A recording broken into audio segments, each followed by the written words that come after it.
Pokemon world में हमने ऐसे कई सारे पोकेमॉन देखे हैं जिनके सामने सारे पोकेमॉन्स घुटने टेक देते हैं। एंड यस गाइस, इनके अंदर बेहिसाब ताकत भी होती है। लेकिन क्या कभी आपने सोचा कि पोकेमॉन वर्ल्ड में ऐसे ही पोकेमॉन एग्जिस्ट करते हैं जो चाहे तो पूरे के पूरे वर्ल्ड को तहस नहस कर सकते हैं। तो गाइस, आज हम उन्हीं पोकेमॉन्स के बारे में बात करने वाले हैं, मतलब कि कुछ ऐसे 10 पोकेमॉन जो अपनी बेहिसाब ताकत से पूरे पोकेमॉन वर्ल्ड को तहस नहस कर सकते हैं। एंड यस गाइस, यहाँ पर मैंने इन्हें रैंकिंग नहीं दी है कि यार ये नंबर 1 पे रहेगा, ये नंबर 2 पे रहेगा। यहाँ पर मैंने इन्हें रैंडमली लिया है। तो प्लीज कमेंट बॉक्स में ये मत लिखना कि भाई इसे नंबर 1 पे होना चाहिए था, इसे नंबर 2 पे होना चाहिए था, क्योंकि यहाँ पर मैंने पोकेमॉन्स को रैंडमली लिया है, इन्हें रैंकिंग नहीं दी है।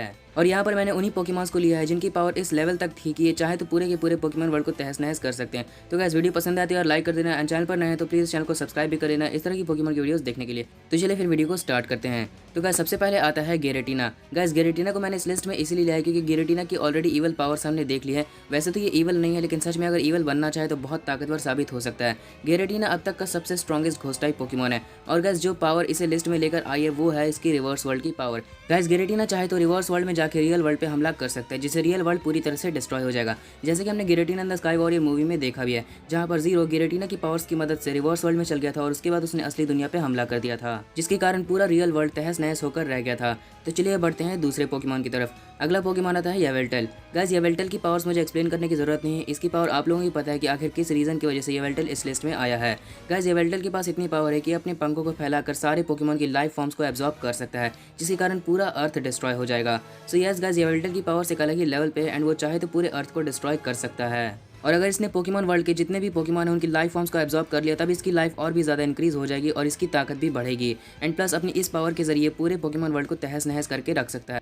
सो इसीलिए येवेल्टल भी उन्हीं पोकेमॉन में से आता है जो पूरे पोकेमॉन वर्ल्ड को खत्म कर सकते हैं। नेक्स्ट आते हैं दो Pokemon, कायोगर and Groudon. Guys, कायोगर and Groudon की पावर्स इतनी ज़्यादा है कि ये चाहे तो पूरे के पूरे पोकेमॉन वर्ल्ड को आराम से तहस नहस करके रख सकते हैं। ग्राउडॉन के पास वोल्केनोस एंड ग्राउंड का फुल कंट्रोल है, ये चाहे तो एक झटके में पूरी की पूरी पृथ्वी की सतह को तोड़ सकता है, या फिर अपनी वोल्केनोस की पावर से कहीं भी किसी भी वोल्केनो को इरप्ट करा सकता है and plus super volcanic eruptions भी करा सकता है। और वहीं कायोगर भी इतना तेज तूफान ला सकता है जिसका सामना करना किसी की भी बस में नहीं होगा, और वो इतनी बड़ी सुनामी ला सकता है जो पूरे पोकेमॉन वर्ल्ड को एक ही बार में तहस नहस कर देगी, जिसे हम महासुनामी भी कह सकते हैं। So with no doubt these two leviathans can end the Pokemon world by their ultimate powers, और उस समय इन दोनों का सामना करना किसी भी पोकेमॉन की बस की बात नहीं होगी। नेक्स्ट आता है ज़ायगार्ड। गाइस, ज़ायगार्ड की पावर हमने कैलोस रीजन में देख ली थी, जहां पर लाइसेंडर की बनाई गई मशीन के सामने पूरे कैलोस रीजन ने घुटने टेक दिए थे। उस मशीन को ज़ायगार्ड ने विदिन लेस देन 1 मिनट में ही हरा दिया था। एंड यस गाइस, ज़ायगार्ड एक बार अगर अपनी कंप्लीट फॉर्म में आ गया देन ये इतनी ज़्यादा हाई अमाउंट में एनर्जी रिलीज करता है कि इसके सामने शायद ही कोई पोकेमॉन टिक पाएगा। एंड ज़ायगार्ड भी उन्हीं पोकेमॉन में से आता है जिसकी फुल पावर अब तक हमने नहीं देखी, और पता नहीं इसके अंदर कितनी मिस्टीरियस पावर्स हैं। इसीलिए लाइसेंडर ज़ायगार्ड की पावर यूज करके एक नया पोकेमॉन वर्ल्ड क्रिएट करना चाहता था। और गाइस, ये तो आप भी जानते हैं और मैं भी जानता हूँ कि इसमें कोई डाउट नहीं है कि ज़ायगार्ड चाहे तो पूरे के पूरे पोकेमॉन वर्ल्ड को आराम से खत्म कर सकता है अपनी पावर के जरिए। नेक्स्ट पोकेमॉन आता है म्यू। गाइस, अगर आप ये सोच रहे हैं कि ये पोकेमॉन तो बहुत क्यूट है, तब इसकी क्यूटनेस को देखकर धोखा मत खाइए, क्योंकि ये पोकेमॉन चाहे तो आपकी बत्ती गुल कर सकता है। इसके पास ऐसी ताकत है जिसके बारे में कभी किसी ने सोचा भी नहीं था। ये पोकेमॉन चाहे तो मरे हुए इंसान और पोकेमॉन को जिंदा भी कर सकता है। इसने म्यूटू जैसी पोकेमॉन को भी काफी अच्छी टक्कर दी है। एंड प्लस पोकेमॉन जर्नीज में हमें ये भी पता चला कि म्यू टाइम कंट्रोल भी कर सकता है अपने हिसाब से। एंड गाइस, ये किसी भी पोकेमॉन में ट्रांसफॉर्म हो सकता है और उसके बाद इनविजिबल भी हो सकता है। सो इसमें कोई डाउट नहीं है कि म्यू चाहे तो अपनी पावर्स के जरिए पूरा पोकेमॉन वर्ल्ड खत्म कर सकता है। मैं जानता हूँ ये काफी अंडररेटेड है, लेकिन अगर हम इसकी ट्रू पावर को जाने तो ये पोकेमॉन एक अलग ही लेवल पे है। अगले पोकेमॉन्स आते हैं the ruler of time and the ruler of space, Dialga and Palkia. Guys, Dialga and Palkia की ताकत मुझे एक्सप्लेन करने की जरूरत नहीं है, इसकी ताकत आपको ही पता है। इन दोनों के पास टाइम एंड स्पेस की पावर है और ये दोनों पोकेमॉन चाहें तो टाइम एंड स्पेस में ट्रैवल भी कर सकते हैं। एंड प्लस इनकी पावर्स के जरिए स्पेस टाइम डिस्टोर्शन को भी रोका जा सकता है। और ये दोनों पोकेमॉन इतने ज्यादा ताकतवर हैं कि ये चाहे तो पूरे पोकेमॉन वर्ल्ड को खत्म कर सकते हैं। जैसे कि डियाल्गा चाहे तो पूरे पोकेमॉन वर्ल्ड की टाइम लाइन्स को तहस नहस कर देगा, और वहीं पाल्किया पूरे स्पेस को बिगाड़ सकता है। और इतनी ज्यादा पावर के कारण इन दोनों का सामना करना सिर्फ गिने चुने पोकेमॉन के बस में ही है। वेल गाइस, इनकी बस एक ही कमजोरी है कि ये अपनी टाइम एंड स्पेस की पावर को उतनी अच्छी तरह से हैंडल करना नहीं जानते हैं। अगर ये इस पावर में मास्टर हो जाए तो हमें ये कहने में कोई डाउट नहीं है कि इनके अंदर यूनिवर्सल लेवल की पावर्स आ जाएंगी। नेक्स्ट पोकेमॉन आता है हुपा अनबाउंड, वही पोकेमॉन जिसने लेजेंडरीज को अपने इशारों पे नचवा दिया। हुपा अनबाउंड की पावर्स इतनी ज्यादा थी कि इसे लेजेंडरी पोकेमॉन्स मिलके भी नहीं रोक पाए थे। एंड प्लस हुपा अनबाउंड ने the ruler of time Dialga, the ruler of space Palkia, the ruler of distortion world Giratina, the part of original dragon Kyurem, ground bear Groudon and origin of the sea Kyogre, इन सभी को काफी आसानी से control कर लिया था। और एंड में तो हुपा अनबाउंड की इवल पावर्स इस कदर बढ़ गई थी कि इसे रोकने के लिए खुद ऑलमाइटी आर्सियस को उतर के आना पड़ा। एंड प्लस इसकी पावर के जरिए स्पेस टाइम रिफ्ट भी क्रिएट हो गया था। एंड ये पोकेमॉन चाहे तो स्पेस को भी वॉल्व कर सकता है एंड डायमेंशंस को भी बेंड कर सकता है। और गाइस, इतनी सारी पावर्स के साथ हुपा अनबाउंड बिना किसी डाउट के पूरे पोकेमॉन वर्ल्ड को खत्म कर सकता है, क्योंकि इतनी हाई लेवल की पावर का सामना करना पूरे अर्थ के लिए इम्पॉसिबल के बराबर साबित होगा। अगला पोकेमॉन आता है द एटमॉस्फेरिक बीस्ट रेक्वेजा। रेक्वेजा चाहे तो पूरे के पूरे पोकेमॉन वर्ल्ड को तहस नहस कर सकता है अपनी पावर्स के जरिए। इसके पास weather control and air control जैसी डेवास्टेटिंग पावर्स है जिसके सामने पूरा पोकेमॉन वर्ल्ड घुटने टेक देगा। एंड गाइस रेक्वेजा की पावर्स इतनी ज्यादा थी कि इसने ग्राउडर एंड कायोगर की फाइट भी रोक दी थी एंड हुपा in the clash of ages movie में अकेले हुपा की पूरी आर्मी का सामना कर लिया था। और इसका ड्रैगन असेंट इसकी सबसे बड़ी खासियत है। इसकी ड्रैगन असेंट ने एक मीटियोर तक को डिस्ट्रॉय कर दिया था।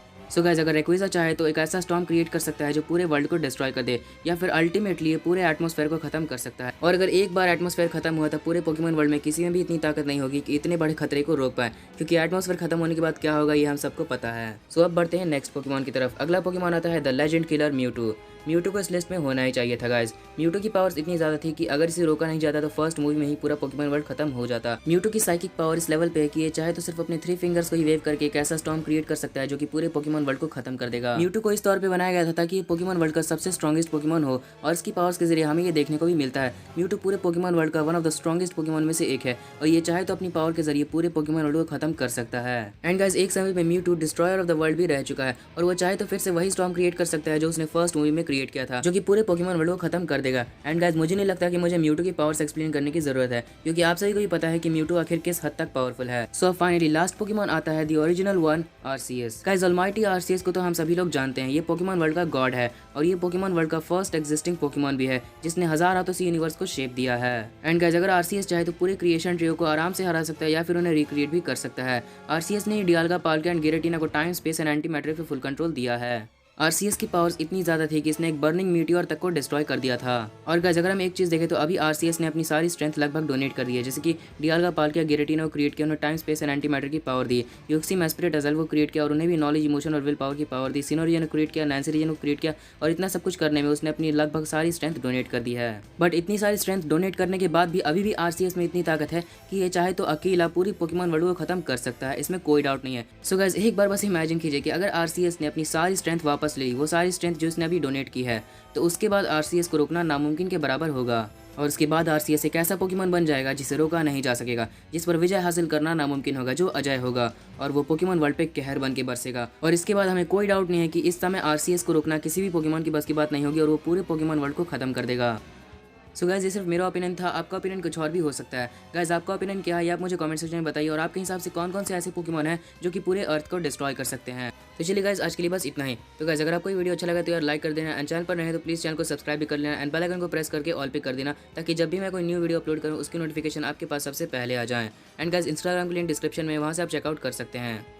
And finally thanks for watching.